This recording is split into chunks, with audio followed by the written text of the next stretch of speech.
Introductory note.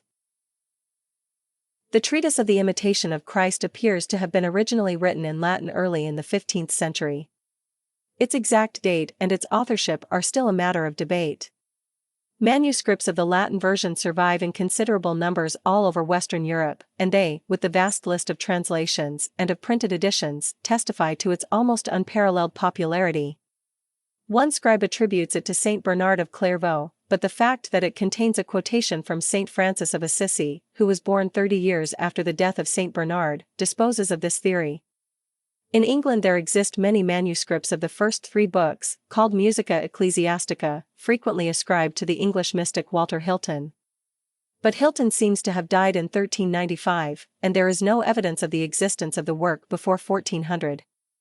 Many manuscripts scattered throughout Europe ascribe the book to Jean Le Charlier de Gerson, the great chancellor of the University of Paris, who was a leading figure in the Church in the earlier part of the 15th century.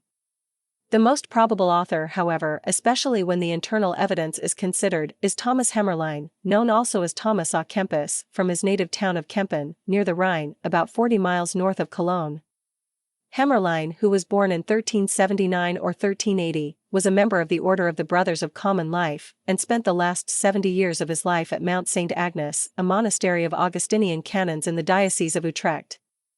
Here he died on July 26, 1471, after an uneventful life spent in copying manuscripts, reading and composing, and in the peaceful routine of monastic piety. With the exception of the Bible, no Christian writing has had so wide a vogue or so sustained a popularity as this.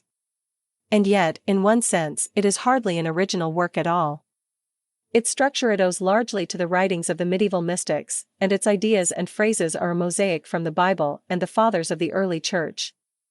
But these elements are interwoven with such delicate skill and a religious feeling at once so ardent and so sound, that it promises to remain, what it has been for 500 years, the supreme call and guide to spiritual aspiration.